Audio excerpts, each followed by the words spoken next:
The International School of Portland is celebrating its 35th birthday this year. It's one of only 2 schools in the entire United States that has 3 full language immersion programs under one roof, teaching in Chinese, Japanese, and Spanish. It's also the first school in the Pacific Northwest to offer the renowned International Baccalaureate Primary Years program. They're now enrolling students from preschool to 5th grade for fall of 2026. Sign up for a personal tour at intlschool.org. If you're anything like me, March is the time that you start dreaming about shaking off the rainy weather and getting outside to enjoy our beautiful state. Whether that means sipping Pinot in wine country or disappearing into the forest for a weekend reset, that's where Cascadia Getaways comes in. Locally owned and based here in Oregon, they offer vacation homes from the coast to Mount Hood and beyond, making it easy for you to actually get out and explore this incredible region. Plan your next Oregon escape at CascadiaGetaways.com and use the code CityCast2026 for a special discount. This is Your City Could Be Better, because it could be. I'm David Plotz. If you love your city and still complain about it, you're in the right place. My name is Jacoby Cochran, and I'm the host of CityCast Chicago. This week, I'm filling in for CityCast CEO David Plotz, but we're still headed to his hometown of Washington, D.C. Last week, D.C. Council passed emergency legislation requiring local police to release body cam footage of incidents involving federal forces they patrol with and to collect the names of federal officers who make arrests. It's a big shift in their local policy, partially motivated by the fact that local cops, that's the Metropolitan Police Department, have essentially damaged their reputation by patrolling with the feds. I'm here to talk about all of this with Michael Schaefer, co-host and executive editor of CityCast DC. Mike, welcome to Your City Could Be Better. Hey, Jacoby, how's it going? I'm doing well, man. I'm glad to make time to be here with you today. Can you tell me more about what's in these 2 bills and how they ended up before the council? I know it has been a long saga dealing with the feds over the last, 8 months? Right. So what's in the bills is, like you said, one of them says that if local cops, the Metropolitan Police Department, MPD, if they are with federal agents and the federal agents do a number of things that trigger the release of body cam footage, that is, use deadly force, use violence, etc., the local police will release that footage in the same way as if it was one of their own people doing it. And the other thing is, if the local cops are with federal agents and the federal agents engage in violence or do some kind of arrest action, they will release the names, as they would in an ordinary case when it was a city cop. The backstory here, as you know, is that last summer, the president described DC as a crime-ridden hellhole, ordered a takeover of the local police force, which under the law, because DC is not a state and it's not sovereign in the same way, under the law, they can do that. And even after that ended, there has been a sort of glut of federal forces on our streets. This is true in a lot of big cities. Mm-hmm. We've experienced the same rhetoric, the same attacks, the same spate of federal agents. We've seen kidnappings, our neighborhoods, tear gas, right? This scene has played out time and time again across the country. And again, these feds are allowed to do things that in most big cities, I don't know about Chicago, but I suspect so, the local government has forbidden its own police force from doing. Or they don't have to do things that local government requires its police force to do. Like they can wear masks, our cops can't wear masks, that kind of thing. So the city in Washington, unlike any other city, it kind of has a particularly bad hand to play. So the mayor of Washington has had to play nice with Trump because she is trying to hold on to what limited democracy we have now.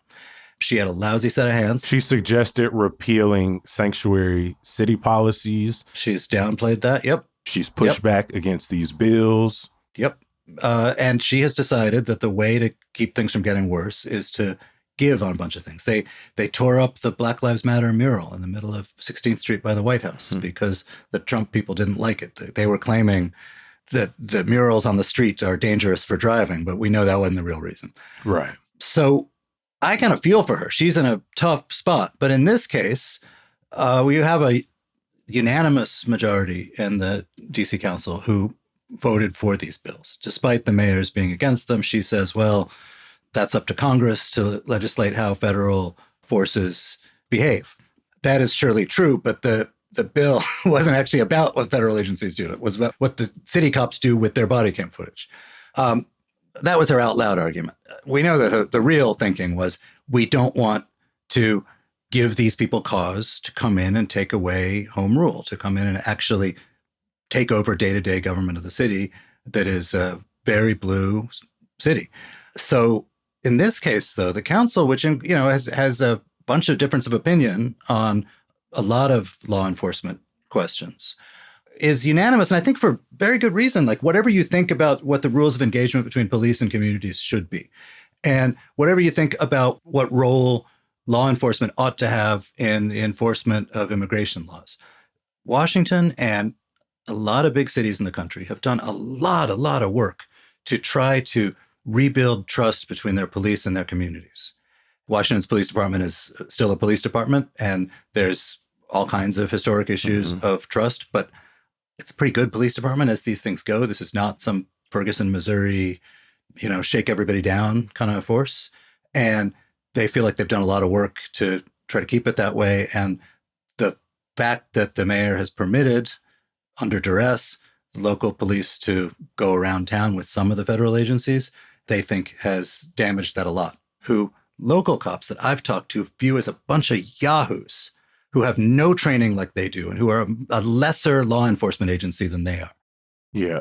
The collaboration between federal forces and law enforcement has clearly caused tension in Chicago and other cities, especially with these recent ICE operations around the country we've seen. How has that played out in DC, this collaboration between the two? Because we have concerns that if police are there being sent, whether by the governor or the city, to sort of protect protesters, they end up, getting allegations of abuse against protesters themselves. And so we have major questions about the relationship between our local police and federal agents during these operations. What does that look like in your city? I mean, it's like there's a whole alphabet soup of different federal agencies that are out patrolling. There's Homeland Security has its own thing. There's ICE. FBI has some people that we've just learned that the entire class of people, rookies just getting out of the FBI Academy in Quantico, is being sent up here to do street patrols. You know who really doesn't like that? The FBI, because these guys think of themselves as, we're not flat-foot street cops and we're not trained for that. And here we are. The fear on the part of everybody, the fear on the part of the local police is that, on one of these days in DC where it's like 103 degrees in the summer and like someone mouths off and someone does something stupid and someone else does something stupid, that our police are fairly well trained to de-escalate. But that is not part of the training for a lot of these federal agencies. They're not trained in chaotic situations. They certainly don't come from or frequently work in the communities they're being policed. So the worry is that one of these feds will just up and get someone killed, and that it will then damage, in addition to the tragedy of that it'll then damage the city's own ability to police itself sort of going forward. In our city, we have a deep history of police abuse, police torture, police murder. There was a police-involved shooting just a few days ago from the time we're recording this. As someone who lives in D.C., what's your sense of how people feel about local police right now? Do they trust them? And I really mean that sort of across the city. Look, I think it's a police department, and that brings with it all kinds of historic and ongoing issues. As police departments go, I think ours is pretty good. We haven't had a lot of horrific incidents that enrage communities. That we've had some. Our police department has a higher percentage of Black officers than the city population in general. It's about a quarter women. None of these are dispositive, but this is the result of some work. And their training and their codes of conduct are the result of some work. So I think even people who are in favor of a more aggressive policing than a lot of the council would be, don't want to see that work undone by the behavior of the feds that they have agreed to walk around town with. And one of the ways they think they will sort of create some distance is to release body cam footage that would make clear who did what in these circumstances. And maybe it'd make clear that some of the cops who are going around with the feds are not behaving in a way that's either honorable or comporting with the wishes of the citizens of the city. Yeah. I know there's some newly released body cam footage I saw from NBC that really highlights this sense of people feeling betrayed by DC police. Like you're saying, going backwards on some of these, some of their initiatives. This was from last spring when local police and federal officers took over the U.S. Institute of Peace. Can you tell me more about what happened there? All right. So the U.S. Institute of Peace is a congressionally mandated organization that hosts, apparently, international negotiations. Trump went in and decided he was going to fire everybody. There was some question about whether that was legal. The people he was firing said, "We're not leaving. This is a quasi-independent thing. This is a fairly common pattern." They refused to leave the building. The Doge people showed up, wanted to get in the building, and the local police came along. The local police, it was not clear whether these people who wanted to get in had the right to. This was still being hashed out in court. But the local police basically acted on behalf of the Doge people. And, there's video of them picking the locks. And there's video of them saying to the Institute of Peace existing leadership, "Oh, we're here to help you." When in fact, it was clear from the video that they had been coordinating with the Doge people about how to get in.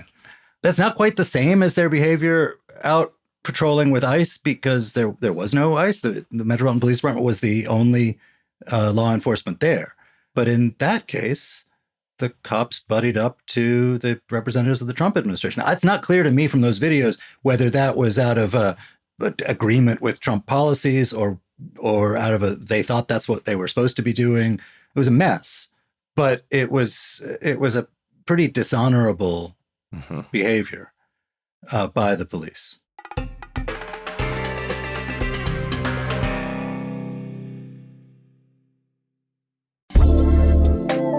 When the unexpected happens, a serious injury, a catastrophic crash, or even a wrongful death, the impact isn't just personal. It can affect families, neighborhoods, and the safety of our entire community.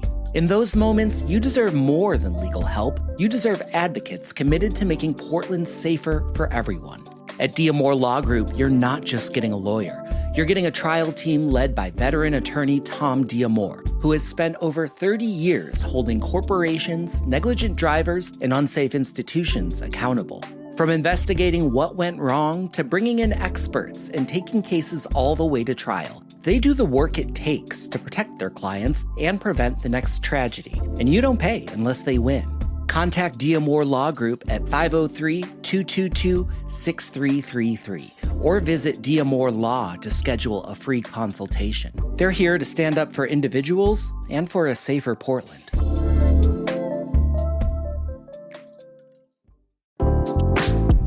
Hi, I'm David Plotz. I'm the CEO of CityCast, a podcast network that includes this show you're listening to, and also 12 other CityCasts in 12 other cities. And each one knows their city as well as your local team knows yours. So isn't it time we connected them? Don't you want to know how they're tackling their bike lane problems and housing challenges and sidewalk dog poop crises? That's why I'm hosting a new podcast called Your City Could Be Better. Because it could be. Every week, I'll chat with a different host in our CityCast network about what their cities are doing right and wrong, the weird things they're trying, and the surprising successes, so that we can all learn how to make our cities a little bit better. Listen to Your City Could Be Better on YouTube or wherever you get your podcasts. Let's talk about body cameras some more. What are the current rules for MPD when it comes to the use of body cameras and the release of footage after instances of deadly force? So it's a fairly transparent system. I gather this is pretty standard in places that have some kind of transparency. If there is a number of kind of triggering things, including the use of deadly force, they have to, within 5 days, release the body cam video. And then I, as a citizen, have the right to go get any body cam footage of myself that may have been recorded in an encounter with police, even if it was a totally anodyne kind of interaction. 5 days is kind of blowing my mind. In Chicago, it's Yeah. 60, and that goes through a civilian board, and Mm-hmm. it's a much longer process. Could be Well, up right. to 90 days or even longer. And the argument against it always is that body cam footage doesn't tell the whole story. Mhm. True. And it can rile up emotions at perilous times. True. But, we're in a moment where there's a lot of evidence out there. And as journalists, I think we should always want more information out there for people. And there's plenty of stuff that can already rile people up. If it's a public confrontation in a public place, there's probably someone with their cell phone camera out already. The body cam footage from the cops is just one more input, and I think it's a good input. Yeah, we've seen in our city. I mean, I have a ton of skepticism around the broad claims of what the potential of body cams is, but we have direct example in our city of how it has led to action in our city, not only mobilizing community members, it's led to government officials being pushed out, it's led to police chiefs being pushed out. We've seen Marimar Martinez shot 5 times, and federal agents lie about what took place there. Luckily, body cam footage did ultimately come out that ultimately dispelled that narrative after a judge allowed it to be released. There was Silverio Villegas Gonzalez, who was shot and killed out in Franklin Park. And again, once body cam footage came out, it pushed back against the narrative that federal agents were spinning. But to your point, do I think it has led to stemming police abuse in our city? The data pushes back against that. Yeah. We have ongoing concerns about changing policy around police being allowed to turn their body cam footage off directly after an incident when working with a supervisor. And so there are going to be these questions, but I want to know, how successful do you think body cameras have actually been in increasing transparency and accountability? I guess I would just say, look at who's against the release of body cam footage, particularly in the case of the feds. Why do they want their behavior to not be public? And why should any citizen want any piece of data that's gathered by the government that is not private? And there are various privacy exceptions to the releases. Why would any citizen want any incident like that not to be made public? I don't have any illusion that it provides a perfect record of exactly what was happening, but I think it's better than not having it. Going back to these bills, what's the timeline for these changes taking effect? Yeah. So it's interesting. They introduced it as so-called emergency legislation, which means it sort of moves a little bit faster through the council. People always get excited by that name because they think it means there's an emergency, but it's a technical term for that. But one of the things that means is in DC, all of the laws here can be vetoed by Congress, and 30 days after passage for Congress to disapprove them. Emergency legislation can be an exception. So they're trying to push it in without giving the Congress run by Trump allies a chance to whack it. Thinking about these emergency orders that have been passed through the council, I'm thinking back to 2023 when a public safety emergency bill was put through that was a watered down version, but was essentially supported by the mayor. This one that the mayor didn't support. How has this tightrope that the mayor walked over the last few years impacted their legacy in the city? And also, has they had any impact, do you think, on their decision to not run for a 4th term? Look, the mayor of Washington is a kind of a centrist in her orientation. And she has, for a lot of her term, really butted heads with a more progressive bloc in the council. After COVID, crime in Washington spiked, as it did in many other cities. It took a little longer to come back down, although it now has. And there was a move in the council to push through some changes that undid some of the 2020 reforms.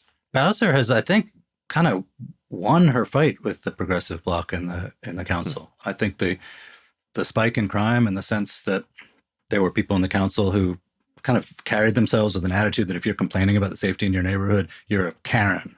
That didn't help the progressive bloc, particularly since the sort of angriest neighborhoods about the spike in crime were working class Black neighborhoods.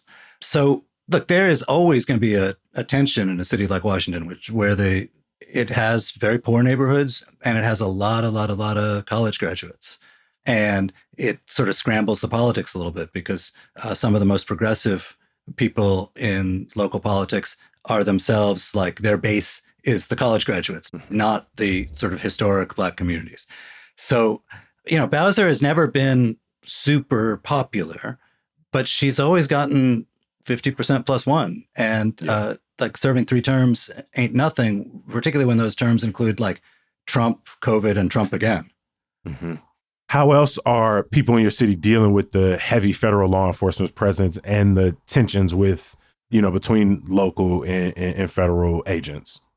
I think the incidents have tamped down. There was a real surge of like horrific ICE arrests when, people were being dragged out of contractor vans and so on. And a lot of people taping it from the sidewalk. The forces that Trump brought in, the National Guard, a lot of them are kind of in the tourist areas and they look kind of bored. And they're, a bunch of very young people from red states who've never been here before. And I remember being at right when it first started, I spent a day just going around town looking at them and interviewing and so on. And I was at the Lincoln Memorial and it was full of National Guard, which is like, if you're from DC, like you're not gonna get mugged at the Lincoln Memorial, right? There's like, no matter good times, bad times, it's not a place that pickpockets hang out. And of course, like these kids wanted to be there because they were playing tourist. And I don't blame them. Like if I was a 19-year-old National Guard person and they were like, you got to go to DC for 6 weeks, I would go see the Lincoln Memorial too.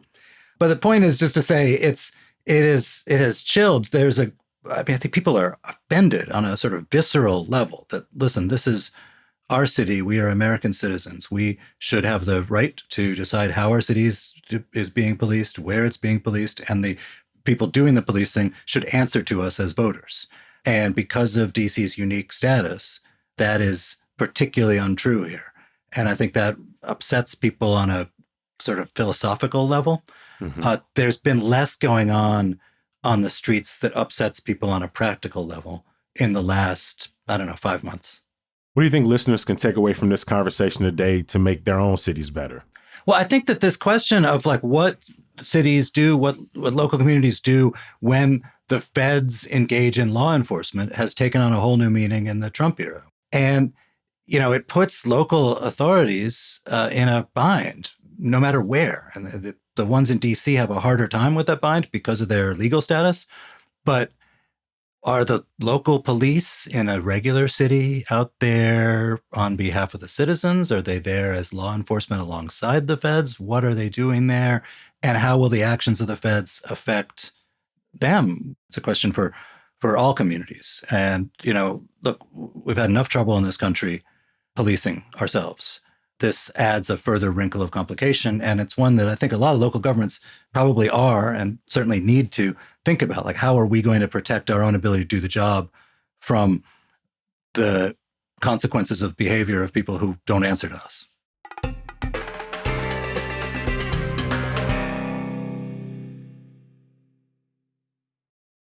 Okay, let's move on to this week's Word on the Street segment, and it's all about etiquette when you're on public transit. Mike, we are always having this conversation in Chicago about, if people are smoking on the train, eating on the train, right, playing loud music. And so I want to get your thoughts on that last one in particular, because I imagine my opinions are a little different than others. I want to know how you feel when people are playing their music on the train out loud. Is that something that's accepted in D.C.? Some people look down on? All right. So in Washington, D.C., our metro is a very weird, silent place. And, it was built in the 60s. At the time, the idea was the New York subway was a hellhole. I don't agree with that, but that's what they thought. And they literally, the architecture and everything was designed to sort of quiet human behavior, to chill people out, to avoid, they even like measured how far the platforms were from the walls. Mm-hmm. That was how far a graffiti can could spray, to avoid chaos. And it worked. So the sort of basic code of behavior in DC metro subways is of a rather quiet, chill kind of behavior. Buses are a little bit more rowdy. Mm-hmm. That's interesting because most of ours is like we have some lines that run underground, but so much of ours are outside elevated. It's just a part of the sort of city soundscape. Right. And so right. It feels like a much more chaotic experience just being on the platform, even if you're up there by yourself, because maybe you're in the middle of a neighborhood or in the middle of downtown, whatever the case may be. So it's interesting hearing you all describe that way. But either way, like when you walk into a bus or in the metro, there's a sign that says, no smoking, no eating, no drinking, no loud music. And that is the way I see it. Like there's a code, right? There's both like the legal code, like if you bought a ticket, you agreed to these rules and you should live them. And there's also sort of the code of society. And I think with the loud music, this is obviously like not a thing that you would want to sick your police on. If you were running a public transit agency, it's not going to be your highest priority. If it is, you're either very lucky or very dumb. But I think right now, by 2026, in an age of ubiquitous earbuds, if you see someone who is like playing their phone really loud on the subway, you kind of know this is a person who's got some issues with boundaries.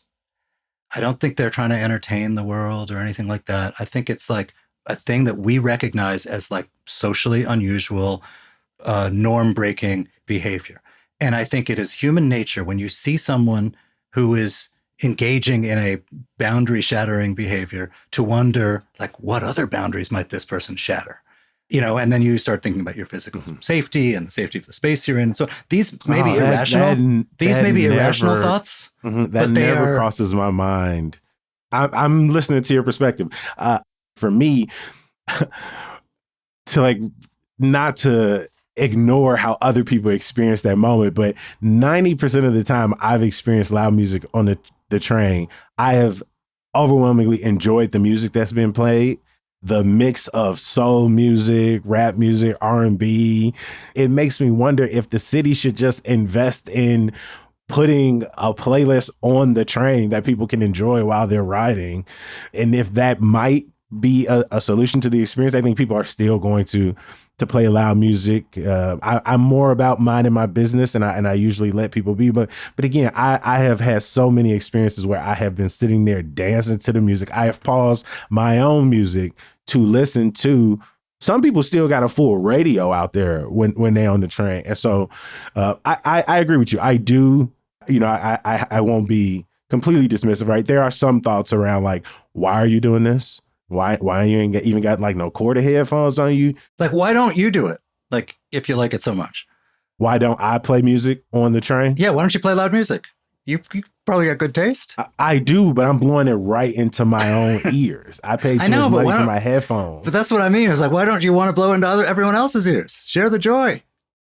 Mostly because I'm selfish. I Okay. want to keep my playlist to myself. I like to gatekeep the music that I'm listening to. And I appreciate when there is that rare experience where someone isn't gatekeeping, where they are breaking that norm. I understand it disrupts people's commute and does make some people wonder how far. But again, more times than not, it's one person or even a group of people who seem to be to themselves and more or less are breaking the norm to break the monotony of whatever their day-to-day experience is. And is more times than not, it doesn't seem to be concerning the people around them. It's actually very dismissive of the people around them versus sort of a larger expression of crossing those boundaries. But I understand it's not always the case. I think you are statistically right about more often than not. But also, like, I don't know, like, if you come in a place that says no eating, you shouldn't eat. Like, I know sometimes you've got to, and sometimes it's an emergency. I'd be hungry on the train.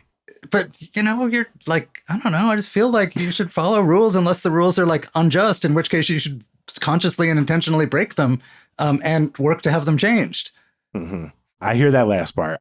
It's a forever debate on public etiquette on the transit system. I appreciate you making time today. Both of our first times on Your City Could Be Better. Mike Schaefer is the co-host and executive editor of CityCast DC. Thank you for having me, Jacoby. Listen to Mike and his team on the CityCast DC podcast. You can find it wherever you get your podcast. You can also find CityCast Chicago, where you're going to find me and our entire team every weekday morning.